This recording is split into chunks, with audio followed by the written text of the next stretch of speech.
Você já foi condenado sem ao menos ter a chance de se explicar? Ou já condenou alguém e depois descobriu que estava errado e não teve chance de desfazer o erro? Vem conosco que essa é a história de hoje. Não condenar antes de ouvir.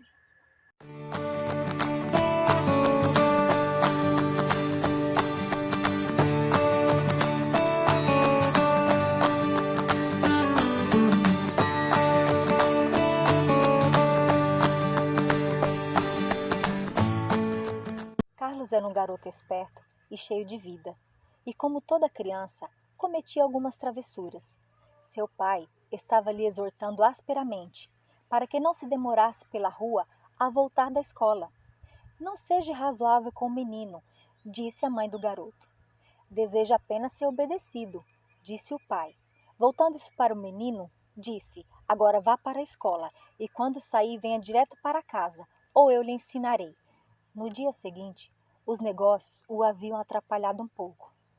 Por isso, voltou para casa um tanto indisposto.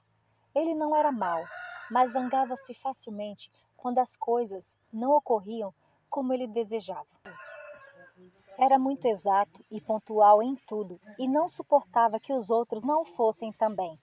Sentado junto à lareira, sua fisionomia expressava mau humor, e isso só piorou quando sua esposa lhe disse que Carlos voltara todo molhado e coberto de lama. Onde está ele? Na cozinha, disse a mãe. Ele está com medo de entrar, porque a empregada o avisara de que você estava em casa.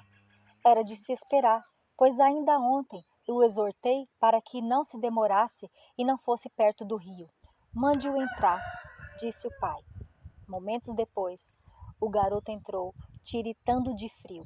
Bastou o olhar do pai para que ele soubesse o que o aguardava. Eu não lhe disse que não fosse tão perto do rio? Viu só o que aconteceu? Amanhã lhe mostrarei o que penso sobre o seu comportamento. Mas, papai, permita-me que explique ao senhor como foi. Não quero ouvir. Vá para a cama. Desejo somente dizer que o menino foi interrompido. Cale-se, vá para a cama, ou irá se arrepender. Carlos obedeceu e recolheu-se para o seu quarto sem haver jantado. Então, ao notar que o garoto já estava no seu quarto, a mãe dele retrucou com o marido. Eu penso que você poderia ter ouvido o que Carlos tem a dizer. No mais, ele tem sido um bom filho. Se ele comete alguma travessura, é mais por descuido do que de propósito. Bem, mas ele devia obedecer-me, visto que lhe proibi terminantemente ir tão perto do rio. Entretanto, parecia que uma nuvem sombria pairava sobre aquele lar, aliás, risonho e alegre. Quando já estavam todos deitados, o pai sentiu-se impulsionado a olhar para dentro do quarto onde Carlos dormia. Aproximou-se cautelosamente e, olhando no rosto do garoto, notou que ressonava tranquilo. No seu íntimo, estava arrependido de ter sido severo com o menino.